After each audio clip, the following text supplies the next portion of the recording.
Cresceu de forma surpreendente nos últimos anos e surgiu um novo perfil de consumidor digital. Há por isso que criar novas estratégias e ferramentas para reforçar a qualidade do serviço e criar empatia. A experiência do consumidor no e-commerce é o tema do próximo painel de debate, moderado por João Tomé. Olá, bem-vindos à nossa sessão sobre a experiência do consumidor no e-commerce, serviço, conteúdos e entretenimento. Connosco temos a Vanessa Arlandis, da Moviflor. Neste caso, a Vanessa é Online e-Commerce Director. Estou a dizer em inglês porque está assim, mas pronto. E temos o Márcio Miranda, da Delta, e-Commerce and Digital Analytics Manager. Estou correto. Bem-vindos aos dois.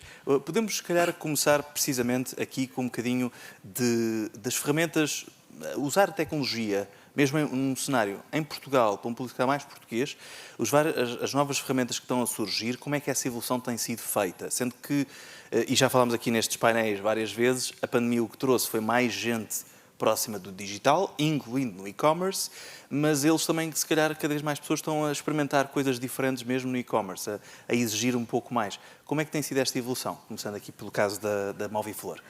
Olha, João, muito bom dia a todos. Então, se calhar vamos retroceder aqui um bocadinho, não é? Falar da pandemia e dos desafios que temos hoje em dia todos os retalhistas. Nós ainda não saímos aqui de uma crise sanitária, que entramos logo para uma crise social e económica e como deves calcular, trouxe aqui vários desafios para os retalhistas, por diversas razões, não é? Rupturas de estoque, dificuldades aqui no ciclo de abastecimento, a inflação que, consequentemente, aumenta aqui os preços de produto e o próprio comportamento do consumidor, não é? Que é um consumidor que está muito mais reservado, muito mais cauteloso, porque perdeu aqui algum poder aquisitivo. E, portanto, nisto a Moviflor conseguiu, de uma forma muito positiva, dar a volta a estes desafios, não só na pandemia, mas pós-pandemia, porque, efetivamente, a nível de tecnologia, não é? Nós estávamos preparados. Ok? E estávamos preparados porquê? Porque em abril de 2019 lançamos aqui a nossa nova loja online e, portanto, de abril até março de 2020, que foi quando ficamos todos em isolamento, não é? Houve aqui vários meses em que pudemos testar a tecnologia, a plataforma e, portanto, melhorar aqui funcionalidades e até desenvolver aqui algumas outras funcionalidades para proporcionar aqui uma boa experiência ao cliente. O que não estava à espera era da escala depois com a pandemia que as coisas tiveram, não é? Exatamente. Eu acho que ninguém estava à espera de viver uma pandemia mundial, claro. Não é? E, portanto, embora, ao contrário de algumas insígnias e com os seus devidos ajustes, nós estávamos preparados através do canal online, não é? Evidentemente que houve aqui muitas mudanças a nível logístico, por exemplo, e a nível de oferta também, ok? Porquê? Porque, por exemplo, a Moviflor disponibiliza serviço de montagem. E em pleno isolamento, claro, evidentemente não conseguimos maior, fazer esse tipo de entrega. Então foi uma excelente época para melhorarmos aqui procedimentos, mas também para testarmos aqui algumas coisas tecnológicas e de ferramentas digitais, como estavas a perguntar, com o nosso público. Lembro perfeitamente, em plena pandemia e aproveitando um bocadinho os recursos internos que tínhamos dos nossos comerciais, que as lojas físicas estavam fechadas, mas eles não deixaram de trabalhar connosco, não é? Portanto, foi aqui um excelente recurso para apoiar aqui o canal online e para aproveitar aqui alguns melhoramentos em processos internos, mas aproveitamos este recurso, por exemplo, para fazer aqui as lives, não é? As tradicionais lives que se faziam muito. Usando mais o Instagram nesse caso? Tínhamos Instagram e tínhamos plataformas que, entretanto, na pandemia surgiram. Que eram plataformas dedicadas às lives, onde as pessoas poderiam comprar diretamente através dessa plataforma e interagir com o comercial também. E se manteve-se depois da pandemia? Depois da pandemia não se manteve. Porquê? Porque era um recurso feito, manteve-se ali alguns meses, mas depois era um recurso feito através dos comerciais de loja. Portanto, as lojas abriram, os comerciais tinham que estar nas lojas e deixamos de o fazer. Na época também temos que pensar que o consumidor estava muito mais disponível, estava em casa, portanto precisava aqui de determinado entretenimento, não é? E estava mais apto, digamos assim, ou mais predisposto a assistir a essas lives. Nós realmente reparamos que, à medida que o isolamento deixou de existir, não é? Nessas lives cada vez tínhamos menos audiência. Claro, deixou de fazer sentido nesse sentido. caso concreto. O que é de estranhar, porque noutros mercados, como a China, por exemplo, é algo que continua. A fazer sentido e existem aqui muitas transações através do live shopping, não é? Mas cá em Portugal, pronto, também eu acho que ainda estamos numa fase muito embrionária no e-commerce, ainda temos que testar muita coisa, sim. Pegando no exemplo da Delta, aqui, Márcio, de que forma, como é que se poderia resumir o vosso percurso no e-commerce e como é que nos últimos 2 anos também de pandemia conseguiram adaptar aqui a experiência do utilizador, do consumidor, aos vossos produtos, que são bastante diferentes da Moviflor, mas também tem um público muito português, muito ligado a Portugal. Em primeiro lugar, muito bom dia a todos. De facto, estes 2 anos, eles trouxeram-nos aqui uma grande necessidade de adaptação. Okay? Tanto muito ligado aqui à distribuição alimentar, nós vimos o canal Horeca a encerrar a sua atividade e nós sentimos a necessidade de procurar transportar a nossa proposta de valor, assegurando que o cliente tinha à sua disponibilidade todo o portfólio do Grupo Nabeiro dentro do ecossistema digital. O que nós fomos compreender foi que a nossa plataforma de e-commerce, nomeadamente da Delta Key, alargou então para ter outro tipo de categorias que complementavam a oferta do Grupo Nabeiro. O facto de termos uma plataforma em modo SaaS permitiu-nos alargar esse tipo de criação de novas categorias, ajudou-nos também, por outro lado, a ter que perceber como melhor comunicar essa proposta de valor em termos de dinâmicas comerciais, ao mesmo tempo que na relação com o cliente, e focando aqui muito naqueles que foram os 2 anos, mesmo a estratégia de comunicação, ela foi ligeiramente diferente. Ou seja, nós, obviamente, queríamos ter aqui propostas que fizessem sentido para o cliente, para o facto de ele estar em casa, com ações comerciais muito mais direcionadas, não obstante, ao nível de conteúdos, por exemplo, as nossas estratégias em social media, elas foram alteradas. Começámos a ter uma maior proximidade, conteúdos muito mais dedicados a momentos que as pessoas podiam ter como atividades para fazer em casa. O Instagram passa a ser uma ferramenta muito mais utilizada em termos de relação on-time, muito a conta dos stories, muito a conta de partilha de conteúdo muito mais envolvente, procurando também alargar aqui um bocadinho ao nível de comunicação e relação com o cliente, ainda em modo teste, naturalmente, a outras ferramentas digitais, como o caso do TikTok. Obviamente que esta adaptação do modelo de negócio que tivemos que fazer ajudou-nos também aqui a abrir a novas oportunidades, quer em termos de escala, e até mesmo em termos de levantamento de algumas dores que temos que otimizar, nomeadamente ao nível de processos logísticos, como é que a otimização de processos e sistemas de integração, que muitas das vezes é descurado do ecossistema do e-commerce, podem ajudar para que um processo de entrega de uma encomenda ocorra sem grandes dores. Portanto, eu diria que, numa primeira fase, claramente, adaptar a nossa plataforma de e-commerce a responder a mais categorias e a mais produtos. Por outro lado, a rever processos logísticos de forma a que isto possa também permitir, porque é completamente diferente eu ter numa embalagem um tubo de café e ter na mesma embalagem um tubo de café com uma garrafa de vinho, ok?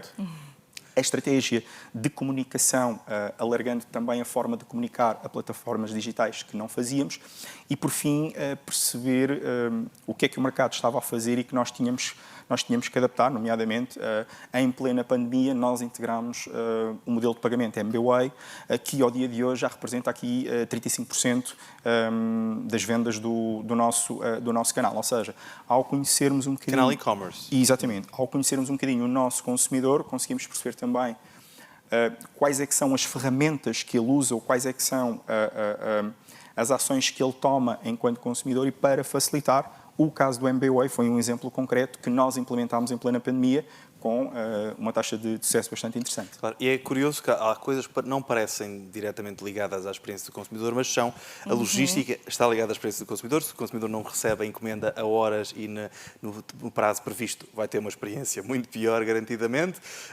Portanto, essa relação, o método de pagamento também, portanto, essa relação está sempre presente com a experiência do consumidor.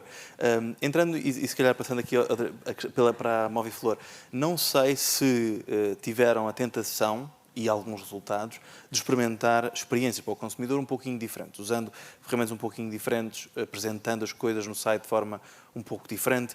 Houve evolução nessa área?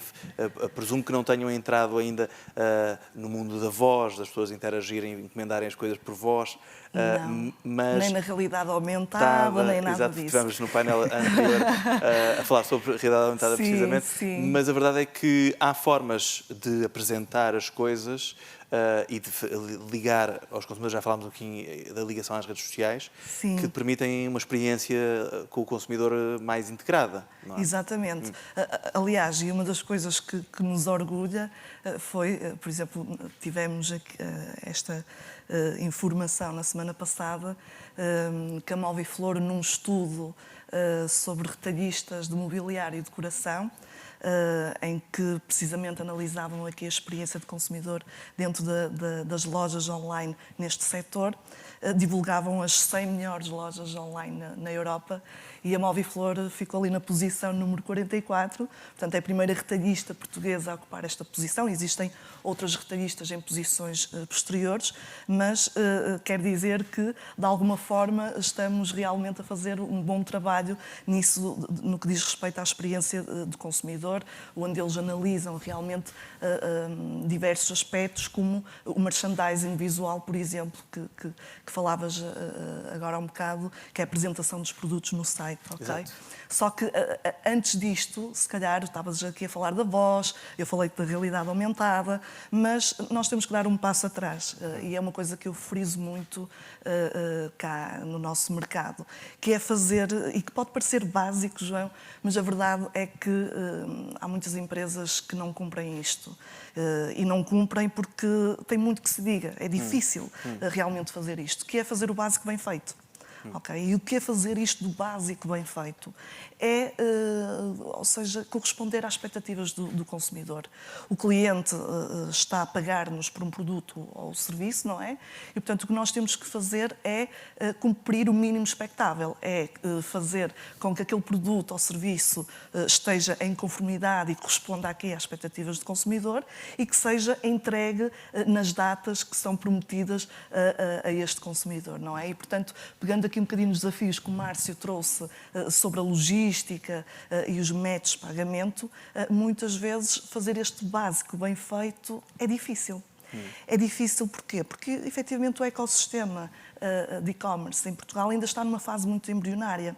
E se o próprio Márcio, que a tipologia de produto dele é diferente e tem essas dificuldades em cápsulas, com garrafas, não é? Fazer que a entrega seja feita em conformidade, então imagina um sofá. Não é? Ou um roupeiro. É efetivamente muito difícil. Então, os desafios têm ido mais na perspectiva de fazer isto, o básico bem feito, e ir de encontro às exigências do cliente, que é entregas cada vez mais rápidas, ok? E facilidades também aqui em pagamentos. Nós reparamos na pandemia, não é? E é um work in progress, ou seja, isto continua a ser trabalhado, é um assunto que está sobre a mesa diariamente, que tínhamos que melhorar aqui alguns aspectos logísticos e algumas parcerias com transportadoras. Portanto, fazer chegar o produto cada vez mais rápido e a um custo menor, ok? Porque o cliente hoje em dia assim o exige, é impaciente e, portanto, a partir do momento que o dinheiro sai da conta dele, ele quer já o produto em casa, não é? E, portanto, eu acho que aqui a proposta de valor e aqui o sermos cada vez mais competitivos tem a ver muito com isso, fazer chegar o produto cada vez mais rápido ao consumidor, porque é inadmissível é inadmissível. Em mercados internacionais, por exemplo, se um cliente meu comprar um sofá na Alemanha, chega mais rápido e a um custo menor do que eu enviar para ele, estando o meu armazém cá em Portugal. Pois, ok, portanto, isto... o lado do transportador é muito importante. O lado do transportador é muito importante. As transportadoras têm que ter este mindset ainda. Focando também aqui na questão dos conteúdos, ou seja, da apresentação dos conteúdos para o consumidor. Vocês testaram algumas mudanças, por exemplo, e usaram os dados, os analytics, para ver o que é que resulta? Houve alguma boa experiência nessa apresentação dos conteúdos, seja no próprio site de e-commerce ou nas redes sociais associadas? Não só aí, João, seja em decisões de negócio, ok? Porque desenganem-se quem pensa que quem tem o cliente é que tem o negócio feito. Não, é quem efetivamente tem os dados do cliente, sabe extraí-los, interpretá-los e sabe como usá-los, ok? Eu acho que as empresas cada vez serão empresas de dados e estes dados não só servem para efetivamente traçarmos aqui estratégias de negócio, mas como também conseguirmos cada vez mais, estamos numa época de conversação, não é? Cada vez mais sabemos conversar com os nossos clientes, porque estas novas gerações são gerações que aquele mínimo expectável que eu te estava a falar há um bocado tem que ser cumprido sim ou sim. O que eles querem é a experiência, não é? A experiência de compra. E como é que tu dás esta experiência de compra que vai além de fazer o básico bem feito, vai aqui encantar o cliente, fidelizá-lo no wow factor que nós falamos, não é? Interação, exatamente. Assistência, não é? Como é que nós fazemos isto? É efetivamente ter os dados. Quanto mais dados nós temos, mais personalização nós conseguimos fazer com este cliente, que serve tanto para o e-commerce, que serve tanto para as redes sociais, para o departamento de comunicação, como também serve para as lojas físicas. Claro. São informação que nós temos dos nossos clientes que jogam a nosso favor, claro. Não é? O Márcio, pegando aqui no exemplo da Delta, dados também, vocês usam muitos dados, inclusive aqui para melhorar essa experiência até visual de conteúdo dos clientes. Tiveram algum exemplo concreto de os dados mostraram que os clientes gostam muito de uma coisa, ou de uma visualização de uma coisa em específico que seja interessante de partilhar? Há dois pontos que eu gostaria de destacar aqui no discurso da Vanessa e no qual eu estou 100% alinhado. Em primeiro lugar, é esta questão de fazer o básico muito bem feito. Nós, ao dia de hoje, nós estamos a falar metaverse, realidade aumentada, realidade virtual, e nós vamos olhar para muitas lojas online e as imagens nem sequer estão em formato EPP, que é um formato muito querido pelo Google em termos de SEO. Só para dar aqui esta perspectiva. E depois esta componente de quem tem os dados é que tem verdadeiramente a essência em termos de tomadas de decisão, também é algo que para mim faz todo o sentido, mas importa é perceber também muito bem como é que nós os vamos trabalhar e como a Vanessa muito bem aqui evidenciou. Então, por um lado, ao longo destes 2 anos de e-commerce que tivemos aqui em termos de pandemia, há um aspecto que é qualquer negócio passou a ter mais tráfego, mais vendas e mais registros de lojas online. É expectável que assim seja. O que acontece ao dia de hoje, e pelos estudos, nós estamos a assistir a uma redução desse ponto. Faz com que nós, ao longo de 2 anos, nós tivemos duas grandes vantagens. Por um lado, nunca tivemos tantas oportunidades de obter informação dos nossos clientes, ok? E, por outro lado, nunca tivemos tanta capacidade de comunicar com os nossos clientes. Um dos pontos que nós fomos testando aqui um bocadinho, porque ainda temos um longo caminho pela frente, às vezes pensa-se que todas as organizações, principalmente as grandes organizações, estão no state of the art e acho que há um caminho a fazer, ok? E a pandemia vem-nos ensinar isso e vem-nos ajudar a acelerar este processo. Mas muitas das vezes as coisas estão simples. Nós utilizamos algumas ferramentas de monitorização do comportamento do nosso consumidor em loja, como é o caso do Hotjar, onde fomos perceber como é que ele se comportava, nomeadamente nas páginas core dentro da nossa loja online. Homepage, listagem de produtos, ficha de produto e checkout. E nós percebemos coisas tão simples como, na listagem de produtos, se nós alterarmos a ordem dos filtros e colocarmos uma informação adicional, por exemplo, no caso das categorias, das intensidades das nossas cápsulas, nós tínhamos mais conversão nesse tipo de categoria. Isto é aqui um exemplo extremamente interessante. Nós percebemos também que, nas fichas de produto, nomeadamente das nossas máquinas, ao introduzirmos na ficha de produto um vídeo de utilização da máquina e de como configurar a máquina, nós registávamos, por exemplo, menos pedidos de informação para o nosso contact center, que é um ponto também crítico no sucesso do negócio. E conversão aí, não? Ao nível da conversão, nunca podemos esquecer que o nosso produto, não é? Tem aqui um driver de promocional muito grande, não é? O café é um driver promocional, por isso é que os temos muitas das vezes em promoção em folheto no retalho alimentar físico. Um dos pontos que nós detectámos é que cada vez que nós tínhamos dinâmicas comerciais, e a dinâmica comercial ela faz parte daquilo que é uma estratégia de sucesso do negócio online, okay? Como a logística, e muito bem a Vanessa falou, entre outros aspectos, nós fomos percebendo que o consumidor, vamos imaginar, quando o cliente comprava uma máquina, nós entregávamos um conjunto de cápsulas aleatórias. E nós fizemos um teste que foi, ok, então vamos fazer aqui um teste AB, em que nós vamos ter uma franja de clientes que vai comprar a máquina e receber cápsulas aleatórias, mas eu vou ter uma segunda franja de clientes no qual eu vou ter a máquina e vou dar a possibilidade ao cliente de escolher os blends que ele quer. Por um lado, em termos de negócio, eu alargo o conhecimento do meu portfólio de produtos, dou a possibilidade à experimentação e o mais interessante é que a crença que nós tínhamos de que agora o cliente vai ter que escolher, ele tem 10 tubos de oferta, aí vai ter que andar a escolher. E foi extremamente interessante perceber que nós tivemos taxas de conversão aqui 12% acima daquelas que teríamos. Eles podendo escolher exatamente. Ok, o cliente, sim, perde um bocadinho mais de tempo, mas efetivamente ele gosta de ter aquilo que é a personalização ao seu gosto. E isto foi uma perspectiva extremamente rica ao nível de estratégia que utilizámos, percebendo o comportamento do consumidor. No que concerne aos dados, nós, ao dia de hoje, estamos a dar os nossos passos. Okay? No que diz respeito em perspectivas tão simples como mudar de Google Analytics 3 para Google Analytics 4, que a partir do ano que vem, junho, julho, vai mudar. Há muitos negócios que ainda não o estão a fazer, okay?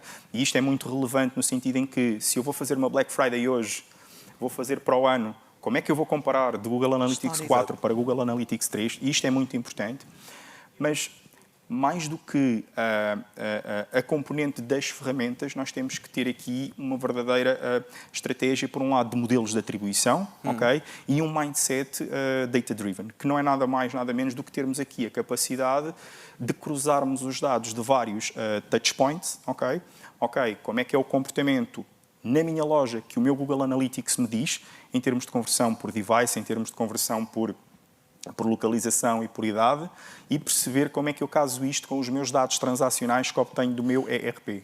Isso até dá, pois, uma visão para o tipo de conteúdos e de produtos e de visualização de produtos e da oferta de produtos que os clientes mais gostam. Portanto, se calhar até é uma boa métrica depois para o que é que devemos promover, porque os clientes claramente interagem mais ou têm uma maior... E nesta perspectiva de relação, mais uma vez, uma coisa bastante simples, mas que é extremamente eficaz e às vezes a simplicidade traz aqui aspectos muito positivos. A capacidade de as equipas comunicarem entre si e de se relacionarem naquilo que é a estratégia global do canal gera impacto muito positivo. Exemplo muito prático. Nós, equipa de e-commerce, nós estamos mais orientados para a venda, para o crescimento do canal em termos dos objetivos do negócio. A equipa de comunicação está muito mais orientada para aquilo que é a relação com a marca e a forma como partilha a mensagem, em termos de proposta de valor. Um aspecto muito simples que nós estamos a fazer é, o plano comercial ele é definido em conjunto com a gestão de produto, ok? Porque há necessidades. E as estratégias comerciais, elas são partilhadas com a equipa de comunicação. Para quê? Para que, por exemplo, eu vou ter uma estratégia comercial que está orientada para a venda de um determinado acessório, ok? E pode ser super interessante, no planeamento de social media, ok? Os conteúdos, vamos imaginar um conteúdo de vamos começar a tua segunda-feira com um momento para uma pausa para café. Na imagem está o acessório. E de uma forma inconsciente, eu já estou a partilhar aquilo que vai ser a minha proposta de valor comercial, mas numa ótica de comunicação, de relação com o cliente. E isto acaba por gerar... Ou seja, os dados para uma área estão a ajudar a outra a vender e a fazer melhor. Eu diria que a componente dos dados, elas depois importam também, por um lado, ser conjugadas e uniformizadas. Porquê? Porque nós, às vezes, nós estamos a olhar para dados de Facebook, dados do CRM, dados do ERP, dados do Analytics. E no final do dia eu estou a dizer que tenho 10 milhões de clientes, mas quando eu os vou mapear, eles estão simplesmente, se calhar, em 2 milhões ou 3 milhões. Claro. E nós ainda não estamos aí, mas nós já estamos a começar a tentar perceber, reforço, não estamos aí. E acho que muitas empresas não estão aí. Mas já sabem o caminho, não é? Estamos a tentar perceber, por exemplo, como é que uma plataforma como um CDP, uma Custom Data Platform, ok, pode transportar, porque basicamente o que ela nos permite fazer é, essencialmente estamos a falar de um módulo avançado de um CRM, ok? E ela permite-nos ir buscar dados de vários pontos e criar clusters de clientes com base em determinados comportamentos, se é um cliente que consome só cápsulas, se é um cliente que consome uma determinada categoria, perfis. E estes perfis, depois eles podem ser transportados para estratégias de mídia, de tráfego pago, ok? Para estar a direcionar a minha mensagem a um cliente que tem única e exclusivamente interesse em cápsulas, que consome 3 vezes por semana e que tipicamente visita Instagram. É quase uma personalização do cliente. Exatamente. É uma conversa muito interessante, mas o nosso tempo chegou ao fim. Muito obrigado pela vossa presença e vamos continuar com mais conversas.